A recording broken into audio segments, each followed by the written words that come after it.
Hi കൂട്ടുകാരെ, നമസ്കാരം. ഞാൻ സജീവ്. കടക്കലമ്മ ഗ്രാഫ്റ്റിംഗ് എന്ന എൻ്റെ യൂട്യൂബ് ചാനലിലേക്ക് എല്ലാ കൂട്ടുകാർക്കും ഹൃദയം നിറഞ്ഞ സ്വാഗതം. നമ്മൾ മലയാളികളെ സംബന്ധിച്ചിടത്തോളം വാഴക്കൃഷി എന്ന് പറഞ്ഞാൽ ഒരു സ്വകാര്യ അഹങ്കാരം എന്ന് വേണമെങ്കിൽ പറയാം. കാരണം എല്ലാ വീടുകളിലും വാഴക്കൃഷി ഉണ്ടാവും. ഒരു മൂട് വാഴയെങ്കിലും ഇല്ലാത്ത ഒരു വീടും കാണില്ല. അപ്പോൾ ഇങ്ങനെയുള്ള ഈ വാഴ എങ്ങനെയാണ് കൃഷി ചെയ്യേണ്ടതെന്നും അതായത് എത്ര അളവിലാണ് കുഴിയെടുക്കേണ്ടത്, എന്തുമാത്രം അകലത്തിലാണ് വാഴകൾ നടേണ്ടത്, അതുപോലെ തന്നെ പരിചരണ രീതിയും മറ്റുമാണ് ഈ വീഡിയോയിൽ ഉൾപ്പെടുത്തിയിരിക്കുന്നത്. ആദ്യമേ പറയട്ടെ, ഈ ചാനൽ നിങ്ങൾ ആദ്യമായിട്ടാണ് കാണുന്നതെങ്കിൽ ചാനലൊന്ന് സബ്സ്ക്രൈബ് ചെയ്യാനും എൻ്റെ വീഡിയോയ്ക്ക് ഒരു ലൈക്ക് തരാനും മറക്കരുത്. അപ്പോൾ നമുക്ക് വാഴച്ചെടി നടുമ്പോൾ ശ്രദ്ധിക്കേണ്ട പ്രധാന കാര്യങ്ങളെക്കുറിച്ച് നോക്കാം. അപ്പോൾ നമ്മൾ വാഴക്കൃഷി ചെയ്യാൻ വേണ്ടി സെലക്ട് ചെയ്യുന്ന സ്ഥലമെന്ന് പറയുന്നത് നല്ലതുപോലെ സൂര്യപ്രകാശം കിട്ടുന്ന സ്ഥലം തന്നെ ആയിരിക്കണം. അപ്പോൾ നമ്മുടെ വാഴ നടുന്നത് നമ്മുടെ വീടിനും പരിസരത്തുമാണെങ്കിൽ നമുക്ക് ഇതുപോലെ നല്ല സൂര്യപ്രകാശം അടിക്കുന്ന സ്ഥലങ്ങൾ കിട്ടാൻ പാടാണ്. കൂടിപ്പോയ ഒരു 5-6 മണിക്കൂറായിരിക്കും നമ്മളെ പുരയിടങ്ങളിലൊക്കെ നമുക്ക് സൂര്യപ്രകാശം ഡയറക്റ്റ് ചെടിക്ക് കിട്ടുന്നത്. അപ്പോൾ നല്ല രീതിയിൽ നമ്മൾ ആ ചെടിക്ക് സൂര്യപ്രകാശം കിട്ടിയില്ല എന്ന് വന്നാൽ ഉണ്ടാവുന്ന ദോഷമെന്ന് പറഞ്ഞാൽ വാഴ നല്ല പൊക്കത്തിൽ വളർന്നു പോകും. കുല വരാനും താമസിക്കും. ഇനി കുല വന്നു കഴിഞ്ഞാൽ അത് മൂപ്പെത്തി വിളവെടുക്കാനും നമുക്ക് ഒരുപാട് താമസം വരും. ഇങ്ങനെയുള്ള പ്രശ്നങ്ങളൊന്നും വരാതിരിക്കാൻ വേണ്ടിയാണ് നമുക്ക് നല്ല സൂര്യപ്രകാശം കിട്ടുന്ന സ്ഥലം തന്നെ വാഴക്കൃഷിക്ക് വേണ്ടി സെലക്ട് ചെയ്യണം എന്ന് പറഞ്ഞത്. അപ്പോൾ കുറഞ്ഞത് ഒരു 8 മണിക്കൂറെങ്കിലും സൂര്യപ്രകാശം നമുക്ക് വാഴച്ചെടിയിൽ കിട്ടത്തക്ക വിധത്തിൽ വേണം കൃഷി ചെയ്യാൻ. രണ്ടാമതായിട്ട് നമുക്ക് നീർവാർച്ച സൗകര്യമുള്ള സ്ഥലമായിരിക്കണം. ഇത് രണ്ടും വാഴക്കൃഷിയിൽ വളരെ പ്രധാനമാണ്. സാധാരണയായി നമ്മൾ വാഴക്കൃഷി ചെയ്യാറുള്ളത് ആഗസ്റ്റ് മുതൽ ഒക്ടോബർ വരെയുള്ള മാസങ്ങളിലും ഏപ്രിൽ മെയ് മാസങ്ങളിലുമാണ് സാധാരണയായി നമ്മൾ വാഴക്കൃഷി ചെയ്യാറുള്ളത്. ഈ സീസണിൽ നമ്മൾ കൃഷി ചെയ്യുന്നത് വാണിജ്യാടിസ്ഥാനത്തിൽ നമുക്ക് കൃഷി ചെയ്യാൻ വേണ്ടിയാണ്. എന്നാൽ നമ്മളുടെ വീട്ടുവളപ്പിലാണെങ്കിൽ നമുക്ക് എപ്പോഴും വാഴക്കൃഷി ചെയ്യാം. അപ്പോൾ നമ്മൾ പ്രധാനമായും വാഴക്കൃഷിയിൽ ശ്രദ്ധിക്കേണ്ടതെന്ന് പറഞ്ഞാൽ 2 മീറ്ററെങ്കിലും ഇടയകലം ഓരോ വാഴകൾ തമ്മിലും കൊടുത്തേക്കും. ഇങ്ങനെ കൊടുക്കേണ്ടത് നമ്മുടെ വാഴയുടെ ഇലകൾക്ക് നല്ല നീളമുള്ളതാണ്. അപ്പോൾ ഈ വാഴയിലകളിലേക്ക് നല്ലതുപോലെ സൂര്യപ്രകാശം കിട്ടാൻ വേണ്ടിയിട്ട് നമുക്ക് 2 മീറ്ററോളം ഇടയകലം ആവശ്യമാണ്. ഇല്ല എങ്കിൽ ഈ വാഴയിലയുടെ എല്ലാ ഭാഗത്തും സൂര്യപ്രകാശം കിട്ടാൻ പാടാണ്. അതിനായി നമ്മൾ വാഴ നടുന്ന സമയത്ത് നമ്മുടെ വാഴയുടെ ഇലകൾ തമ്മിൽ കൊരുത്ത് നിൽക്കാനുള്ള ഇട കൊടുക്കാതെ വേണം നമ്മൾ നടാൻ. അതിനാണ് ഈ 2 മീറ്റർ ഇടയകലം കൊടുക്കണമെന്ന് പറയുന്നത്. അടുത്തതായി നമുക്ക് വാഴക്കന്ന് എങ്ങനെയാണ് നടുന്നതെന്ന് നോക്കാം. അതിനായി നമുക്ക് 2 അടി നീളം, 2 അടി വീതി, 2 അടി താഴ്ച, ഈ രീതിയിലുള്ള കുഴികളാണ് നമ്മൾ വാഴക്കൃഷി ചെയ്യാൻ വേണ്ടി തിരഞ്ഞെടുക്കേണ്ടത്. അതുപോലെ തന്നെ നമ്മൾ കുഴിയെടുക്കുന്ന സമയത്ത് 2 അടി താഴ്ചയിൽ കുഴിയെടുക്കുമ്പോൾ 1 അടി താഴ്ചയിലുള്ള മേൽമണ്ണ് ഒരു സൈഡിലേക്കും അതിന് താഴോട്ടുള്ള മണ്ണ് മറ്റൊരു ഭാഗത്തേക്കും മാറ്റി വയ്ക്കണം. ഇനി കുഴിയെടുത്ത ശേഷം ആ 2 അടിക്ക് താഴോട്ടുള്ള അടിമണ്ണ് നമ്മൾ കുഴിയിലേക്ക് ഇട്ടതിന് ശേഷം അതിലേക്ക് ഒരു 1/2 കിലോയോളം അതായത് 500 ഗ്രാം പൊടിഞ്ഞ കുമ്മായപ്പൊടി ചേർത്ത് നല്ലതുപോലെ ആ മണ്ണുമായിട്ട് മിക്സ് ചെയ്യണം. എന്നിട്ട് അതിന് ചെറിയ നനവും കൊടുത്ത് ഒരു 15 ദിവസം ഇട്ടേക്കണം. ഇനി അത്രയും സാവകാശം ഇല്ലാത്ത കർഷകരാണെന്നുണ്ടെങ്കിൽ അവർക്ക് ഒരു 10 ദിവസം കഴിഞ്ഞതിന് ശേഷം ഇതിലേക്ക് ജൈവവളങ്ങൾ ചേർത്ത് കൊടുക്കാം. ജൈവവളങ്ങൾ എന്ന് പറഞ്ഞാൽ നമ്മുടെ വീട്ടിൽ തന്നെ ലഭ്യമുള്ള ജൈവവളങ്ങൾ, അതായത് ആട്ടിൻകാഷ്ടം, ചാണകപ്പൊടി, അതുപോലെ തന്നെ കോഴിക്കാഷ്ടം, ഇവയൊക്കെ ഉണങ്ങി പൊടിഞ്ഞത് തന്നെ ആയിരിക്കണം. ഇനി നമുക്ക് കരിയില കമ്പോസ്റ്റ് ഉണ്ടെങ്കിൽ അത് ഇട്ട് കൊടുക്കാം. അല്ല എന്നുണ്ടെങ്കിൽ മണ്ണിര കമ്പോസ്റ്റ് ഉണ്ടെങ്കിൽ അത് നമുക്ക് ചേർത്ത് കൊടുക്കാം. ഇതോടൊപ്പം പെട്ടെന്ന് മണ്ണിലേക്ക് അഴുകിച്ചേരാൻ സാധിക്കുന്ന പച്ചിലകളും കൂടി നമുക്ക് ചേർത്ത് കൊടുക്കാം. അതായത് നമ്മളെ തോട്ടത്തിലുള്ള കളയൊക്കെ പൊഴുത് നമുക്കിതിലേക്ക് കുഴിയിലേക്ക് ഇട്ട് കൊടുക്കാം. അപ്പോൾ നല്ലൊരു പച്ചില വളം കൂടി നമ്മളെ വാഴച്ചെടിക്ക് കിട്ടും. അതുപോലെ ഈ ഇട്ട് കൊടുത്ത പച്ചിലയും മറ്റുമൊക്കെ ഒന്ന് പൊടിഞ്ഞതിന് ശേഷം, അതായത് വീണ്ടും ഒരു 10-12 ദിവസം കൂടി വെയിറ്റ് ചെയ്താണ് നമ്മൾ അതിലേക്ക് കന്നുകൾ നടേണ്ടത്. എങ്കിൽ മാത്രമേ ഈ കന്ന് പൊടിച്ചു വരുമ്പോൾ പെട്ടെന്ന് അതിൻ്റെ അടിയിലുള്ള ജീർണിച്ച ജൈവവസ്തുക്കളൊക്കെ വളമായി സ്വീകരിക്കാൻ സാധിക്കും.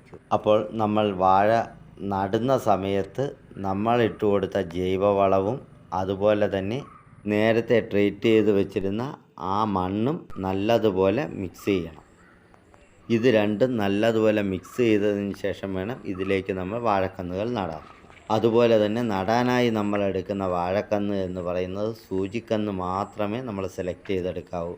ഇത് കാരണം സൂചിക്കന്നുകൾ എപ്പോഴും ജനിക്കുന്നത് മാതൃവാഴയുടെ മാണത്തിനുള്ളിൽ നിന്നുമാണ് പൊട്ടി വരുന്നത്. അതായത് അടിഭാഗത്ത് കനം വയ്ക്കുകയും മുകൾ ഭാഗത്തേക്ക് കനം കുറഞ്ഞു പോവുകയുമാണ് ചെയ്യുന്നത്. അല്ലാതെ മാതൃവാഴയുടെ ചുവട് പറ്റി പിടിച്ച് ഉണ്ടാവുന്ന കന്നുകളുണ്ട്. അതിന് പീലിക്കന്നുകൾ എന്നാണ് പറയുന്നത്. ഇത്തരത്തിലുള്ള പീലിക്കന്നുകൾ നമ്മൾ കൃഷിക്കായിട്ട് എടുക്കില്ല. ഇനി നമ്മൾ നടാനായിട്ടെടുക്കുന്ന സൂചിക്കന്ന് അതിൻ്റെ ചുവട് ഭാഗത്ത് വല്ല കേടുകളോ പാടുകളോ ഒക്കെ ഉണ്ടെങ്കിൽ അതൊക്കെ ചെത്തി വൃത്തിയാക്കിയ ശേഷം നമുക്ക് കുറച്ച് പച്ച ചാണകമെടുത്ത് അതൊത്തി വെള്ളത്തിൽ ലയിപ്പിച്ച് നല്ലതുപോലെ കലക്കിയതിന് ശേഷം ഇതിലേക്ക് നമുക്ക് മുക്കി തണലുള്ള ഭാഗത്ത് വെച്ച് ഒരു ദിവസം നല്ലതുപോലെ തണലത്തിരുന്നത് ഉണങ്ങിയതിന് ശേഷം വേണം നടാനായിട്ട് സെലക്ട് ചെയ്യാൻ. ഇനി നടുന്നത് നമ്മൾ നേരത്തെ മിക്സ് ചെയ്ത് വെച്ചിരിക്കുന്ന ആ ജൈവവളവും നമ്മൾ ആ ട്രീറ്റ് ചെയ്ത മണ്ണും കൂടി മിക്സ് ചെയ്ത ആ പോട്ടി മിക്സിൻ്റെ സെൻറ്റർ ഭാഗത്തേക്ക് ഒരു കുഴിയെടുത്ത് അതിലേക്ക് നമുക്ക് കന്നുകൾ നട്ടു കൊടുക്കാം. അതിനുശേഷം നമ്മൾ ആദ്യം മാറ്റി വെച്ചിരിക്കുന്ന ഒരടി താഴ്ച വരെയുള്ള മേൽമണ്ണ് അത് വേണം നമ്മൾ ഇതിൻ്റെ മുകളിലേക്ക് ചേർത്ത് മണ്ണ് മൂടിക്കൊടുക്കാൻ. ഈ രീതിയിലാണ് കൃഷി ചെയ്യുന്നത് എന്നുണ്ടെങ്കിൽ നമുക്ക് അധികം പണച്ചെലവില്ലാതെ നമുക്ക് നല്ലതുപോലെ വാഴ കൃഷി ചെയ്യാൻ സാധിക്കും. ഇതുപോലെ നമ്മൾ വാഴ നട്ട് 1 മാസം കഴിയുമ്പോഴേക്കും വാഴയ്ക്ക് കൊടുക്കേണ്ട പ്രധാന വളങ്ങളാണ് യൂറിയയും പൊട്ടാഷും രാജ്ഫോസും. അതായത് നമുക്ക് അധികം പൈസ ചിലവില്ലാതെ കിട്ടുന്ന വളങ്ങളാണ് ഈ പറഞ്ഞ വളങ്ങളൊക്കെ. അതിന് കാരണം 1 കിലോ യൂറിയയുടെ വിലയെന്ന് പറയുന്ന 6 മുതൽ 10 രൂപ വരെയാണ്. അതുപോലെ തന്നെ പൊട്ടാഷ് ഇതിന് നമുക്ക് 35 രൂപയാണ് വില. ഏതാണ്ട് അതേ വില തന്നെയാണ് രാജ്ഫോസും. ഇതിന് 25 മുതൽ 30 രൂപ വരെയാണ് വില. ഈ വളങ്ങൾ നമ്മളെ വാഴത്തൈക്ക് കൊടുക്കേണ്ട അളവെന്ന് പറഞ്ഞാൽ 100 ഗ്രാം യൂറിയയും 100 ഗ്രാം പൊട്ടാഷും 300 ഗ്രാം രാജ്ഫോസുമാണ്. ഈ വളങ്ങളാണ് നമ്മൾ വാഴ കൃഷി ചെയ്ത് 1ാം വളമായിട്ട് ആദ്യം കൊടുക്കേണ്ടത്.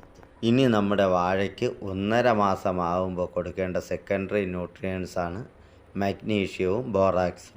നമുക്കെല്ലാവർക്കും അറിയാം നമ്മുടെ മണ്ണിൽ മഗ്നീഷ്യത്തിൻ്റെ അളവ് വളരെ കുറവാണ്. അതായത് ദ്വിതീയ മൂലകങ്ങൾ, അതായത് സെക്കൻഡറി ന്യൂട്രിയൻസ് ഗണത്തിൽപ്പെട്ടതാണ് ഈ എപ്സം സാൾട്ട് അല്ലെങ്കിൽ മഗ്നീഷ്യം സൾഫേറ്റ്. ഇത് നമ്മുടെ മണ്ണിൽ വളരെ കുറവാണ്. ഇതുണ്ടെങ്കിൽ മാത്രമേ നമ്മുടെ വാഴയുടെ ഇലകൾക്ക് നല്ല പച്ച നിറമുണ്ടെങ്കിൽ മാത്രമേ പ്രകാശ സംശ്ലേഷണം അല്ലെങ്കിൽ ഫോട്ടോസിന്തസിസ് അത് നല്ലതുപോലെ നടക്കൂ. ഇത് ശരിയായി നടന്നാൽ മാത്രമേ നമ്മൾ കൊടുത്തിരിക്കുന്ന ജൈവവസ്തുക്കൾ ചെടിക്ക് ആഹാരമായി സ്വീകരിച്ച് അതിൻ്റെ കായയുടെ അഗ്രഭാഗത്ത് എത്തിച്ചു കൊടുക്കാൻ സാധിക്കൂ. അതുകൊണ്ട് നമ്മുടെ വാഴയ്ക്ക് 1.5 മാസം കഴിയുമ്പോൾ ഒരു 150 ഗ്രാം മഗ്നീഷ്യം സൾഫേറ്റ് ഇട്ട് കൊടുക്കണം. അതുപോലെ തന്നെ നമ്മൾ വാഴച്ചെടിക്ക് കൊടുക്കേണ്ട ഒരു സൂക്ഷ്മ മൂലകം തന്നെയാണ് ഈ ബോറാക്സും. ഇത് 2 തരത്തിൽ കിട്ടുന്നുണ്ട്. ഒന്ന് ബോറാക്സും 2 സോല്യൂബറും. ബോറാക്സ് എന്ന് പറഞ്ഞാൽ പൊടി രൂപത്തിലും അതിന് വില കുറവാണ്. ഇനി സോല്യൂബർ എന്ന് പറഞ്ഞാൽ ദ്രാവക രൂപത്തിലും ഇതിന് വില കൂടുതലുമാണ്. ഇതിൽ ബോറാക്സ് ആണ് നമ്മൾ ചെടിക്ക് കൊടുക്കുന്നത് എങ്കിൽ 5 ഗ്രാം 1 ലിറ്റർ വെള്ളത്തിൽ ലയിപ്പിച്ച് നമ്മുടെ ചെടിയുടെ ചുവട് ഭാഗത്തും ഇലകളിലേക്കും ഒക്കെ സ്പ്രേ ചെയ്ത് കൊടുക്കാം. ഇനി സോല്യൂബർ ആണെങ്കിൽ നമുക്ക് 2 മില്ലി 1 ലിറ്റർ വെള്ളത്തിൽ ലയിപ്പിച്ച് നമ്മുടെ ചെടിയുടെ ഇലകളിലേക്കും അതുപോലെ തന്നെ ചുവട് ഭാഗത്തും നനച്ചും കൊടുക്കാം. എപ്പോഴും ബോറാക്സിനേക്കാളും ഒത്തിരി ഗുണമേന്മ ഉള്ളത് നമ്മുടെ സോല്യൂബറാണ്. ഇതിന് അല്പം വില കൂടുതലാണെങ്കിലും വെള്ളത്തിൽ നല്ലതുപോലെ അരിയും. നിർഭാഗ്യവശാൽ നമുക്ക് എല്ലായിടത്തും ഈ സോല്യൂബർ വാങ്ങിക്കാൻ കിട്ടില്ല. എല്ലാ വളക്കടകളിലും കിട്ടുന്നത് ഈ ബോറാക്സ് എന്ന് പറയുന്ന ആ പൗഡർ രൂപത്തിലുള്ള സാധനമാണ്. അതുപോലെ തന്നെ ബോറാക്സിന് വില കുറവാണ്. 250 ഗ്രാമിന് 60 രൂപ മാത്രമേ വിലയുള്ളൂ. ഇത് സാധാരണഗതിയിൽ വെള്ളത്തിൽ അലിയാൻ പാടാണ്. ഇതിന് കർഷകർ ചെയ്യുന്ന ഒരു എളുപ്പമാർഗ്ഗമെന്ന് പറഞ്ഞാൽ ഒരു നാരങ്ങ നീര് പിഴിഞ്ഞ് അതിൻ്റെ ചാറെടുത്ത ശേഷം അതിലേക്ക് 5 ഗ്രാം ബോറാക്സ് ഇട്ട് നല്ലതുപോലെ മിക്സ് ചെയ്ത് ഇതോടൊപ്പം നമ്മൾ തലയിൽ തേച്ച് കുളിക്കുന്ന ഷാമ്പു ഉണ്ടെങ്കിൽ അതും കൂടി ഒരു കവറ് പൊട്ടിച്ച് അതും വീത്തി ഒന്ന് മിക്സ് ചെയ്ത് ഇതിനെ 1 ലിറ്റർ വെള്ളത്തിൽ ലയിപ്പിച്ച് തലേ ദിവസം വെച്ചിരുന്നാൽ ഒരു ദിവസം കഴിയുമ്പോഴേക്കും നമ്മൾ ആ ബോറാക്സ് നല്ലതുപോലെ വെള്ളത്തിൽ ലയിച്ച് കിട്ടും. ഇങ്ങനെ ഉപയോഗിച്ചാൽ നമുക്ക് സോലൂബറിൻ്റെ അതേ ക്വാളിറ്റി കിട്ടും.